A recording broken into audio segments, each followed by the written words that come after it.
حضرت عمر رضی اللہ تعالیٰ عنہ کی شہادت بھائی بہت پیاری. اور آپ کو معلوم ہے حضرت عمر رضی اللہ تعالیٰ عنہ کا یہ پہلی محرم کو کیا ہوا؟ شہید ہوئے نا. کیسے شہید ہوئے؟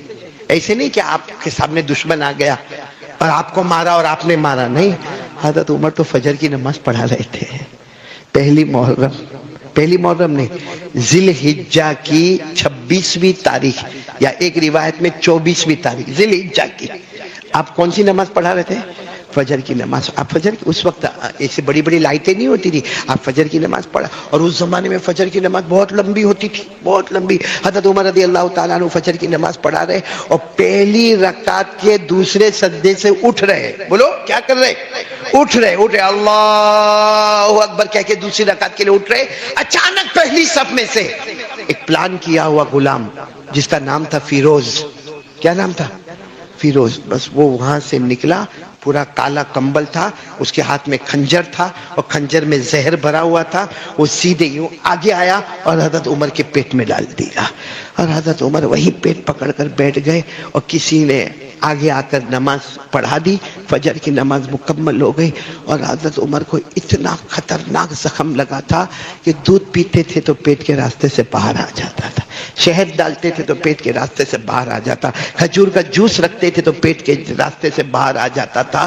حضرت عمر رضی اللہ تعالیٰ عنہ اسی حال میں تڑپتے رہے. وہ پہلی محرم, بولو کون سی محرم؟ کیسے گئے اللہ کے پاس؟ کیسے گئے؟ کیسے گئے اللہ کے پاس؟ کیسے گئے؟ پہلی محرم آپ کو یقین ہو گیا اب میرا وقت آ گیا. اپنے بیٹے کو بلایا, کہا بیٹا زخم اچھا نہیں ہو رہا ہے, جو کھاتا ہوں سب باہر آ جاتا ہے.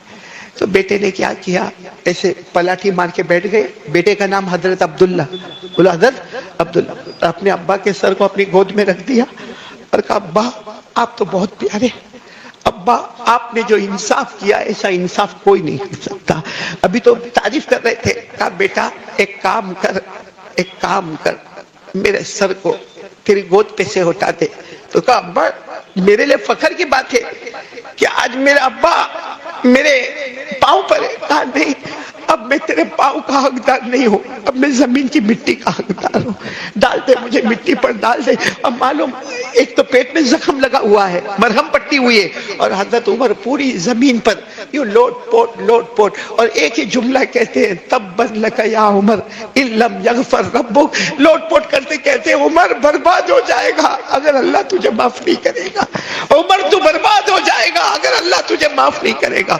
پھر جب ایک دم آخری وقت قریب آیا نا, کیا کہا, اپنے بیٹے کو بلائے, کہا بیٹا جاؤ نا ہماری ماں کے پاس جاؤ. کون ماں؟ حضرت عائشہ. کون؟ اور جا کر کہو نا, حضرت عائشہ کو جا کر پوچھو نا کہ اللہ کے رسول تو ان کے گھر میں آرام کر رہے, ان کے ابا بھی آرام کر رہے, ایک جگہ خالی ہے. اور مجھے معلوم ہے وہ عائشہ نے اپنے واسطے رکھی ہے, لیکن اماں کو کہو وہ جگہ عمر کو دے دے, وہ جگہ عمر کو دے دے. حالانکہ وہ ایک جگہ رکھی ہے اور عائشہ نے اپنے واسطے رکھی ہے. تو بیٹے گئے, آئے, آ کر کہا اماں نے پرمیشن دے دی. بولو سبحان اللہ. حضرت عمر ایسے حال میں بھی مسکرائے اور کہا دیکھو ہو سکتا میں زندہ ہوں, شاید میرے ڈر کی وجہ سے یہ پرمیشن دی ہو, میرے مرنے کے بعد پھر ایک مرتبہ پوچھ لینا, اگر عائشہ اجازت دے دے مجھے وہیں لٹا دینا, کیونکہ میرے نبی زندگی بھر کہتے تھے جہاں میں رہتا ہوں وہاں میرا ابو بکر اور عمر بھی رہتا ہے, تو میں چاہتا ہوں کہ ہم تینوں ساتھ میں رہے. اور اللہ نے وہ کر کے بتایا میرے پیاروں.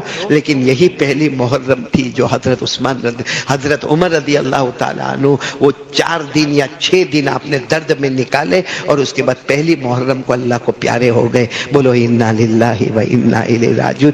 لیکن ایک بہت بڑا سبق دے کر ہم کو گئے ہیں.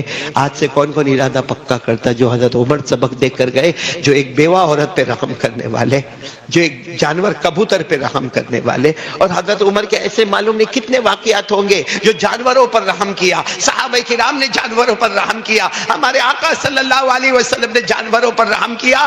آج ہم سے ہماری ماں کے اوپر رحم نہیں ہوتا. کیا قصور تھا ماں کا؟ 9 مہینے تک پیٹ میں رکھا. آج کے زمانے میں دیکھو کسی کی بیوی پریگننٹ ہوتی ہے, ہر 2 مہینے پر سونوگرافی. بولو ہوتا ہے کہ نہیں ہو رہا ہے؟ انجیکشن, اور میری بیوی آرام کرنا, میں کھانا باہر سے لے کر آؤں گا. بتاؤ یہ جو کچھ ہو رہا ہے ہماری ماں کے ساتھ ہوا تھا؟ ہماری ماں کو کون سونوگرافی پہ لے گیا؟ بولو نا، ہماری ماں کو کون سونوگرافی کروایا؟ ہماری ماں کو کون سا انجیکشن دیا؟ ہماری ماں کو 7ویں 8ویں مہینے میں کس نے کہا کہ آرام کرو؟ بیچاری وہ ویسے ہی ایک مزدور کی طرح کپڑا بھی دھو رہی ہے، ساس کی طرف سے کچھ بولا بھی جا رہا ہے، شوہر بھی ڈانٹے جا رہا ہے، وہ بچہ اچانک حرکت کرتا ہے وہ پیٹ پکڑ کے بیٹھ جاتی ہے، لیکن جھاڑو بھی مار رہی، پوتا بھی مار رہی ہے. اور 9 مہینے کے بعد اپنے لال کو جب جنم دیتی ہے تو سب سے زیادہ خوش ہو جاتی ہے. 2 سال تک اس کو اپنی چھاتی سے لگا کر دودھ پلاتی ہے اور آگے بڑھاتی ہے. آج وہ نالائق اپنی ماں کو ماں کی گالی دیتا ہے. آج وہ بے شرم کہتا ہے رہنا تو رے، نہیں تو راستہ پکڑو، یہ گھر میرا اور میری بیوی کا ہے. میرے پیارو، نیا سال شروع ہوا ہے، یوں سمجھو کہ میں ایک نیا ایمان لے کر زندہ کروں گا انشاءاللہ. آج تک جو ہوا وہ ہوا، صبح کا بھٹکا ہوا شام کو واپس آئے، اسے بھٹکا ہوا نہیں کہتے. کوئی نبی آنے والا نہیں، لیکن ایک مرتبہ ہمارے نبی نے فرمایا لو کان بعدی نبی لکان عمر. ہمارے نبی نے فرمایا ہاں صحیح ہے، میرے بعد کوئی نبی نہیں، کوئی لا نبی بعدی. ہمارے نبی نے فرمایا میرے بعد کوئی نبی نہیں، لیکن اگر اللہ کسی کو نبی بناتے تو عمر کو نبی بناتے. سوچو عمر کا ایمان کتنا مضبوط ہوگا، پہاڑ جیسا ایمان ہوگا کہ نہیں ہوگا. بلکہ آپ کو ایک بات بتاؤں، حضرت عمر کا ایمان کیسا ہے معلوم ہے؟ حضرت عمر کے بارے میں ایران جو نام سنا نا آپ نے، ہمارے ایران میں مشورہ ہوتا ہے اور بڑے بڑے لوگ جمع ہوئے ہیں اور بڑا انعام رکھا ہے کہ کون ہے جو مدینہ جائے اور عمر کی گردن لے کر آ جائے، عمر کو قتل کرے اور ان کی گردن لے کر آئے، منہ مانگا اسے انعام دیا جائے گا. بڑے بڑے انعام اور بڑے بڑے لوگ تیار. وہ ایران میں کوئی ہوگا جوان ہٹا کٹا لمبا چوڑا اور اس کو بہت کچھ آتا تھا، اس نے کہا میں تیار ہوں لیکن میرا انعام یہ ہوگا. جو بھی اس نے انعام کہا سب نے منظور کر لیا. وہ ایران سے چلا لمبا چوڑا ہٹا کٹا سارے ہتھیاروں کے ساتھ لیس ہو کر اپنے سارے سفر کے سامان کے ساتھ چلا. کہاں پر پہنچا؟ مدینہ. کیونکہ حضرت عمر امیر المومنین مدینے میں تھے. حضرت عمر امیر المومنین تھے اور چھوٹے امیر المومنین نہیں تھے. 22 لاکھ مربع میل پر اکیلے حکومت کرنے والے. بولو کون؟ حضرت عمر. حضرت عمر 22 لاکھ مربع میل پہ حکومت کرنے والے، وہ ایران کا جوان. جب مدینہ، زبان تو آتی نہیں کیونکہ مدینے میں عربی بولتی ہے، یہ ایران سے آیا ہوا، لیکن کسی طرح تھوڑا بہت اس نے معلوم کیا کہ امیر المومنین کا گھر کہاں ہے. کہ اس کو ایسا تھا کہ کوئی بہت بڑا بنگلہ ہوگا، کوئی بہت بڑی کوٹھی ہوگی، کوئی بہت بڑا مکان ہوگا. اس نے کئی لوگوں کو پوچھا، سب نے ایک ہی پتہ بتایا کہ دیکھو سامنے جو چھوٹے چھوٹے گھر نظر آتے نا، اسی میں ایک گھر امیر المومنین کا بھی ہے. بس آپ چلے جاؤ وہاں پہ، وہ جو گھر نظر آتا ہے نا، وہ جو جھوپڑا نظر آتا جس کی کھڑکی اس طرف کی ہوئی ہے، بس وہی امیر المومنین کا گھر ہے. یہ ایران والا گھبرایا کہ اگر عمر یہاں پر ہے، بولو اگر عمر، آواز سے بولو اگر عمر. قتل کرنا بہت مشکل ہے کیونکہ محلہ ہے، سارے محلے والے جمع ہو کے میرے بوٹی ہڈی توڑ دیں گے، کیونکہ محلے میں کسی کو قتل کرنا بہت مشکل ہے. لیکن کہا معلوم تو کرے کہ کیا معاملہ ہے. گئے اور وہاں جا کر بتایا کہ میں مسافر ہوں، امیر المومنین عمر کو ملنے آیا. تو اندر سے گھر میں سے آواز آئی عمر گھر میں نہیں ہے، وہ تو اونٹوں کو چرانے جنگل میں گئے ہیں. امیر المومنین عمر سو رہے ہیں. بولو سبحان اللہ. بولو کیا کر رہے ہیں؟ سو. اس نے کہا یہ تو موقع اور بھی اچھا ہو گیا. ارے پہلے محلے میں مارتا تو بڑا مشکل معاملہ تھا، ارے جنگل میں بھی اگر مارتا تو 2-4 میرے اوپر حملہ کرتے، لیکن یہاں تو سو رہے، سونے والے کو مارنا تو بہت آسان ہے، بہت آسان ہے. یہ عمر کے قریب جا رہے ہیں. بولو بولو بولو بولو. یہ ایران والا کس کے قریب جا رہے ہیں؟ عمر کے قریب. عمر کے قریب. ابھی عمر کے قریب کم سے کم 5 یا 10 قدم کا فاصلہ باقی تھا، بس سیدھے جا کے حملہ کرنا تھا کہ اچانک دھاڑ سے آواز آئی. دھاڑ سے آواز آئی تو یہ چوکے. کیا ہوا؟ کون ہے؟ دیکھا پیچھے شیر آ رہا ہے. بولو جنگل کا. یہ اور خوش ہو گئے کہ اب تو میرے کو مارنے کی ضرورت بھی نہیں. اب کون مارے گا؟ شیر مارے گا، کیونکہ یہ تو بہت ہوشیار، بہت لمبا چوڑا ہٹا کٹا سیدھے درخت کے اوپر چڑھ گیا. بڑا اونچا درخت تھا، درخت کے اوپر چڑھ گیا. کہا میں درخت کے اوپر سے بیٹھ کے تماشا دیکھوں گا، اب تو میرے کو مارنے کی بھی ضرورت نہیں. شیر آئے گا، حملہ کرے گا، پھاڑے گا. شیر چلا جائے گا، میں گردن لے کے وہاں ایران پہنچ جاؤں گا اور میرا انعام پکا ہو جائے گا. یہ سوچ کر وہ درخت پر چڑھ گیا.